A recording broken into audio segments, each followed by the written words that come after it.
To test a Kwikee Step with Pigtail harness, you will need a 12-volt power source, voltmeter, 4-way connector pigtail, and possibly some spare wires or electrical jumpers. Inspect the steps for visible damage that might restrict step operation. Look for any dents or bends that might indicate damage to the frame. Also, make sure that the physical connections between the motor and steps are secure and undamaged.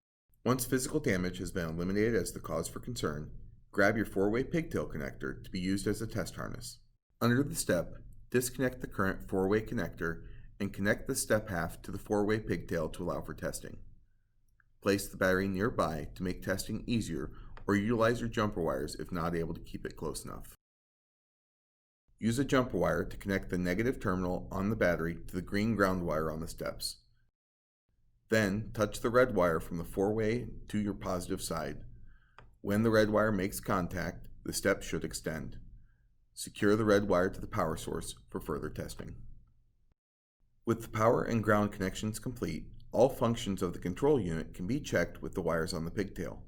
The brown wire is your door switch, the white wire is your step lockout switch, and the yellow wire is your ignition override. To test the door switch function, place the brown wire against the negative terminal. This should cause the step to retract.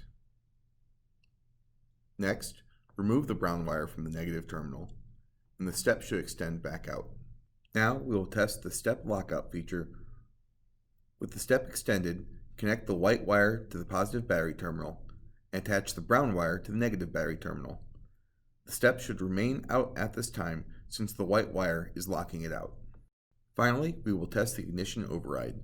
Touch the yellow wire to the positive battery terminal with the white wire just like in our previous step, while also placing the brown wire against the negative terminal. But this time, the step should retract. If we remove the brown wire though, the step should extend.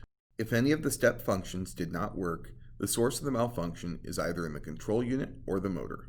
If all the step functions do work, the malfunction is either in the door switch, step lockout switch, or the vehicle wiring. For these issues, you may need to contact the manufacturer in order to determine how they were wired to the unit.